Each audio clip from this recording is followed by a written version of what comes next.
विकास कामं झपाट्याने होत आहेत आणि या विकास कामं झपाट्याने होत असतानाच त्याला तंत्रज्ञानाची म्हणजेच टेक्नॉलॉजीची जोड देण्यावरती सुद्धा सरकारचा भर आहे, प्रशासनाचा भर आहे आणि असाच एक आगळा वेगळा जो प्रयोग आहे तो संपूर्ण भारत देशात आपल्या मुंबईमध्ये पहिल्यांदा होत आहे. मी आता सध्या उभी आहे छत्रपती संभाजी महाराज सागरी किनारी मार्गावरच म्हणजेच कोस्टल रोडवर. जर माझ्या मागं तुम्ही पाहिलात तर हा संपूर्ण कोस्टल रोड आहे आणि या कोस्टल रोडवरतीच मुंबईकरांना, वाहन चालकांना एक आगळा वेगळा जो संगीताचा अनुभव आहे तो अनुभवता येणार आहे. आणि त्याचं कारण म्हणजे नरिमन पॉईंटच्या दिशेनं जेव्हा कोस्टल रोडवरनं आपण वरळीच्या दिशेनं जातो तेव्हा बोगदा संपल्यानंतरचा जो येणारा 500 मीटर पर्यंतचा जो भाग आहे त्या भागामध्ये विशेष जे संगीत आहे ते आता मुंबईकरांना ऐकू येणार आहे.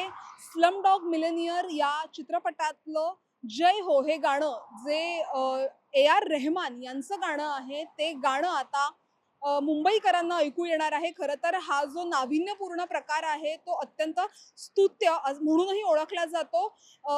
राज्याचे मुख्यमंत्री देवेंद्र फडणवीस आणि उपमुख्यमंत्री एकनाथ शिंदे यांनी सुद्धा या कोस्टल रोडवरून सफर करताना ह्या गाण्याचा अनुभव घेतलेला होता आणि त्यानंतर त्यांनी माध्यमांशी सुद्धा संवाद साधला. या रस्त्यावर एक अभिनव अशा प्रकारची संकल्पना ही राबवण्यात आलेली आहे. पहिल्यांदा ही संकल्पना हंगेरीमध्ये राबवण्यात आली होती, ज्यामध्ये ज्यावेळी या रस्त्यावर केलेल्या मार्किंग्सवरनं गाडी साधारणपणे 60च्या वेगाने जाते त्यावेळी आपल्याला गाण्याचा आवाज किंवा संगीत ऐकू येतं. अशा प्रकारचा संगीतमय रस्ता हा या ठिकाणी तयार करण्यात आलेला आहे. एक अभिनव अशा प्रकारची संकल्पना आहे. पहिल्या टप्प्यात 500 मीटरच्या रस्त्यावर या ठिकाणी हा संगीत रस्ता तयार करण्यात आलेला आहे. हा संगीतमय रस्ता या ठिकाणी मुंबई महापालिका आणि आपले राहुल शेवाळे यांच्या संकल्पनेतून झालेला आहे. राहुल शेवाळे यांना मी धन्यवाद देतो. हंगेरियन टेक्नॉलॉजी आहे आणि कॉन्सुलेट जनरल पण इकडे आहेत, त्यांचंही मी मनापासून अभिनंदन करतो. आणि भारतातला हा पहिला संगीतमय रस्ता या ठिकाणी सुरू केलेला आहे, त्याबद्दल मी सगळ्यांचं मनापासून अभिनंदन करतो आणि या उपक्रमाला शुभेच्छा देतो. खरं तर हा जो कोस्टल रोड आहे तो सुद्धा नव्यानं मुंबईकरांच्या सेवेत आलेला आहे आणि असं असताना या कोस्टल रोडवरती असा संगीताचा जो एक नवीन उपक्रम आहे तो हंगेरियन टेक्नॉलॉजीच्या सहाय्यानं मुंबईकरांसाठी राबवण्यात आलेला आहे. खरं तर संध्याकाळच्या वेळेत असू देत, अनेक ऑफिसेसमधनं मुंबईकर सुटतात आणि आपल्या घराच्या दिशेनं पूर्व उपनगरांकडं जेव्हा प्रस्थान करत असतात तेव्हा खरं तर कुठेतरी थोडासा रिलॅक्स व्हावेत म्हणून सुद्धा हा जो उपक्रम आहे तो करण्यात यावा असं उपमुख्यमंत्री एकनाथ शिंदे म्हणालेले होते. खरं तर जर आपण बघितलं तर कोस्टल रोड जेव्हापासून तयार झाला आहे तेव्हापासूनच या रस्त्यावरून जाताना मुंबईकरांच्या वेळेची बचत होतेच आहे. मात्र आता त्याच्या जोडीला टेक्नॉलॉजी आल्यामुळे कुठेतरी ह्या संगीत रस्त्यावरून जाताना मुंबईकरांचा एक स्ट्रेस बस्टर सुद्धा आपण याला म्हणू शकतो.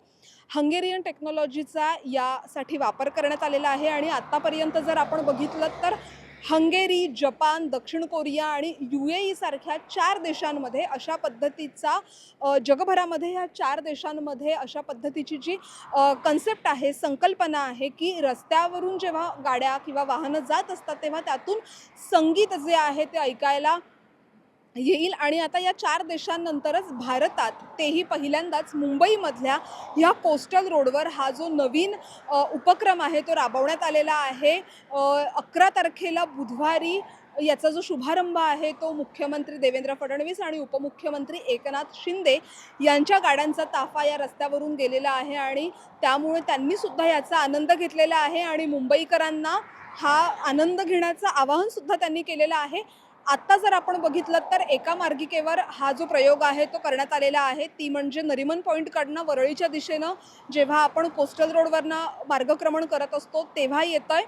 टप्प्यामध्ये पहिल्या टप्प्यामध्ये 500 मीटरपर्यंतच्या अंतरावरती हा प्रयोग करण्यात आलेला आहे आणि ही जय हो या गाण्याची धून ऐकू येणार आहे आणि भविष्यात पुढे वांद्र्यापर्यंत जेव्हा हा रस्ता जातो तसं टप्प्याटप्प्यानं या संगीत रस्त्याचं जे काम आहे ते पूर्ण होणार असल्याचं सुद्धा मुख्यमंत्री असतील उपमुख्यमंत्री असतील यांनी सांगितलेलं आहे. खरं तर आपण मुंबईला नेहमीच प्रगतीच्या पथावरती मुंबई आहे असं म्हणत असतो. मुंबईमध्ये अनेक विकास कामं होत असतात, मात्र या विकास कामांना आता तंत्रज्ञानाची टेक्नॉलॉजीची जी जोड आहे ती जोडसुद्धा मिळालेली आहे. त्यामुळेच अशा पद्धतीचे जे प्रयोग आहेत ते भविष्यात सुद्धा मुंबईकरांना पाहायला मिळतील. त्यामुळे या मुंबईच्या रस्त्यांवरनं जर मुंबईकरांनो तुम्ही सुद्धा आता प्रवास करत असाल तर तुम्हाला सुद्धा ही धून नक्कीच ऐकायला येईल आणि तुमचा यावेळेचा हा अनुभव कसा असेल ते सुद्धा आम्हाला कमेंटमध्ये नक्की कळवा. कॅमेरामन आदित्य कासारेसह निधी पेडणेकर, लोकमत, मुंबई.